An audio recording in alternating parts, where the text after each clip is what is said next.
नमस्कार, आदाब। मैं रजा अंसारी और आप सभी का स्वागत है द इंडियन खबर पर। देश में दो बड़े महत्वपूर्ण मुद्दा है जिन पर लगातार टीवी में जो है नफरत परोसा जा रहा है। पहला मुद्दा राहुल गांधी के सदस्यता से है, दूसरा मुद्दा पश्चिम बंगाल या कह सकते हैं कि देश भर में जिस तरह से रामनवमी का शोभा यात्रा निकला और उसमें जिस तरह से हिंसक झड़पें हुई, जिस तरह से राइट्स जैसे माहौल बने, उससे जुड़ा हुआ है। सबसे पहले शुरू करते हैं कि पश्चिम बंगाल के हावड़ा के शिवपुर में जिस तरह से 30 मार्च गुरुवार को शोभा यात्रा के दौरान जिस तरह से झड़पें होती है, जिस तरह से वहां पर वारदात सामने आते हैं, तोड़ फोड़ का मामला सामने आता है, तो वो सिलसिला उस वक्त जो है पुलिस ने जरूर कंट्रोल किया था। पश्चिम बंगाल की ममता बनर्जी सरकार ने रोकने की कोशिश जरूर की थी, मगर अब वो जो सिलसिला है वो रुकने का नाम नहीं ले रहा है, क्योंकि जिस तरह से 30 मार्च को ये घटना होती है और आज 4 अप्रैल है, 4 अप्रैल के सुबह में भी रिश्रा यानी कि जो हुगली का एक इलाका है वहां पर जो है फिर से शोभा यात्रा निकाला गया और उसी बीच जो है हिंदू मुसलमान एक दूसरे के खिलाफ खड़े हो गए। अब आपको सबसे पहले समझना होगा कि 2014 से पहले इस तरह की शोभा यात्रा निकाली जाती थी, मगर इस शोभा यात्रा में कभी भी इस तरह की चीजें सामने नहीं आती थी, कभी इस तरह की घटनाएं सामने नहीं आती थी। तो सवाल ये भी उठता है कि आखिर 2014 के बाद जिस तरह से रामनवमी के मौके पर शोभा यात्रा निकाला जा रहा है, तो शोभा यात्रा में झड़पें क्यों हो रही है, क्यों एक दो समुदाय एक दूसरे के खिलाफ खड़े हो जाते हैं। सबसे पहले पश्चिम बंगाल में जिस तरह से शिवपुर में यह घटना सामने आई, उसके बाद जो है फिर रिश्रा में यह आग फैलती है और ममता बनर्जी को मुसलमान का दोस्त और हिंदुओं का दुश्मन जो है पूरे देश में जितने भी गोदी मीडिया के लोग हैं या भाजपा के लोग हैं वो सब लोग शुरू कर देते हैं। दूसरी तरफ जो है भारतीय जनता पार्टी के एक बहुत बड़े लीडर है जिनका नाम है गिरिराज सिंह, वो जो है ममता बनर्जी को कहते हैं कि बंगाल को मुस्लिम राष्ट्र बनाने की तरफ ममता बनर्जी है। स्मृति ईरानी ममता बनर्जी को लेकर अलग अलग तरह के बयान देती नजर आती है। तो सवाल बहुत सारे हैं। सबसे पहले समझिए कि ममता बनर्जी ने आज जो है केंद्र पर जो है बहुत ताबड़तोड़ हमले किए, फिर उसके बाद जो है आज जो है पश्चिम बंगाल के गवर्नर आनंदा बोस जो है वो भी जो है आज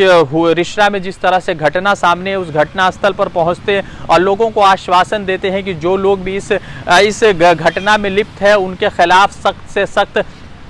कार्रवाई की जाएगी। मगर ममता बनर्जी ने जो आज मोदी, अमित शाह या कह सकते हैं कि भाजपा के केंद्र वाली सरकार पर ताबड़तोड़ हमले कर दिया। ममता बनर्जी ने मिदनापुर के एक सभा में कहा कि जिस तरह से रामनवमी में घटना हुई वो भारतीय जनता पार्टी के बाहर से आए हुए लोग थे, उनको 5 स्टार होटल में ठहराया गया, उनको 5 स्टार होटल में रखा गया, खिलाया गया, पिलाया गया, उनसे दंगा करवाया गया, फिर उसके बाद उनको बाहर भेज दिया गया। दूसरी तरफ जो है केंद्र यानी कि केंद्र की जो फोर्सेज है जो बंगाल में डिप्लॉय है उनको लेकर भी ममता बनर्जी ने बयान दिया कि वो सभी फोर्सेज यहां आती है, भारतीय जनता पार्टी से गुप्त मीटिंग करती है और उसके बाद रवाना हो जाती है। ममता बनर्जी का एक वीडियो और जबरदस्त तरीके से वायरल हो रहा है जिसमें जो है 6 तारीख यानी कि परसों के दिन जिस तरह से हनुमान जयंती है उसमें यह कहा, ममता बनर्जी ने कहा कि पश्चिम बंगाल में आप लोग हनुमान जयंती करना चाहते हैं कीजिए, मगर मुस्लिम समाज के जो लोग हैं जो रोजा रख रहे हैं उनका जो है सुरक्षा आपके हाथ में है क्योंकि वो माइनॉरिटी में है।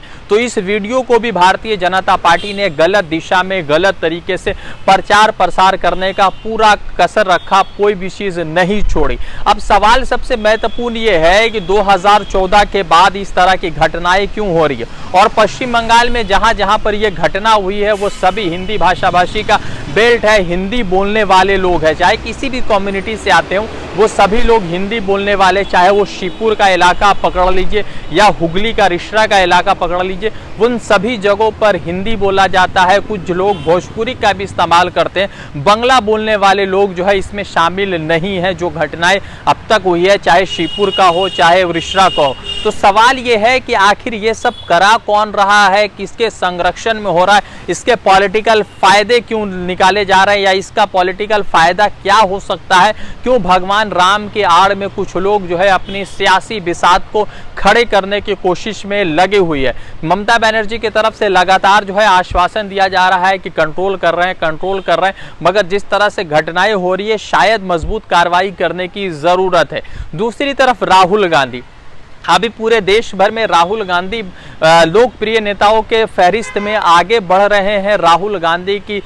जो पॉपुलैरिटी है वो बढ़ती जा रही है। जिस तरह से राहुल गांधी ने कल सूरत कोर्ट में अपने जो है सजा के खिलाफ याचिका दायर किया, उस याचिका में राहुल गांधी के सजा के खिलाफ बेल भी दे दिया गया। राहुल गांधी जो है अब जो है फिलहाल जो है कर्नाटक के इलेक्शन की तैयारियों में जुटे हुए हैं। उसी बीच जो है एक ऐसा खबर जो है अयोध्या से आता है, जिसमें जो है संकट मोचन समिति, जो अयोध्या के हनुमानगढ़ी जो बहुत बड़ा मंदिर है हनुमान जी का, उसके जो है रख रखाव करने वाले जो एक समिति है, उसके अध्यक्ष है राष्ट्रीय अध्यक्ष, जिसका नाम है संजय दास। उन्होंने कहा है कि राहुल गांधी अगर हनुमानगढ़ी में आकर रहना चाहते हैं तो उनका स्वागत है, हम उनसे प्यार करते हैं, क्योंकि जिस तरह से राहुल गांधी की सदस्यता जाती है, राहुल गांधी का बंगला खाली कराया जाता है, तो उसके बाद कई सारी चीजें सामने आना शुरू होता है। तो जिसको लेकर संजय दास ने ये बात कही। कई सारे आलोचकों का कहना है, कई सारे पॉलिटिकल बुद्धिजीवियों का कहना है कि राहुल गांधी को लेकर इस तरह का जो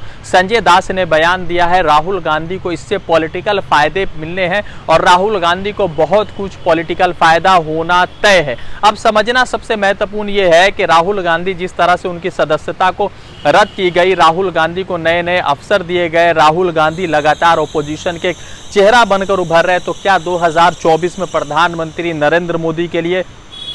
या भाजपा सरकार के लिए कोई मुश्किल खड़ी हो रही है? अब देखते हैं कि इलेक्शन करीब है। वैसे कर्नाटक का जिस तरह से सर्वे सामने आया, उस सर्वे में तो ये स्पष्ट तरीके से कांग्रेस को बहुमत दिखाया जा रहा है, मगर टीवी का तो कोई वैसे भी कुछ सूत्रधार होता नहीं है। टीवी की जो सर्वेज होते हैं वो कहीं ना कहीं किसी न किसी जगह सेंट्रलाइज फोकस होती है, तो उस पर जो है ज़्यादा आदमी को भरोसा नहीं करना चाहिए। वैसे 13 मई को जब रिजल्ट सामने आएगा तो सारी चीज़ें सामने आ जाएगी कि कर्नाटक में भाजपा कितनी कमज़ोर है और कांग्रेस कितनी मजबूत है। मिलते हैं, ये तमाम तरह की अपडेट थे, दो जो बड़े महत्वपूर्ण मुद्दे थे आपसे शेयर किया। अच्छा लगे वीडियो तो चैनल को सब्सक्राइब करके अपने दोस्तों के साथ साझा करें। धन्यवाद।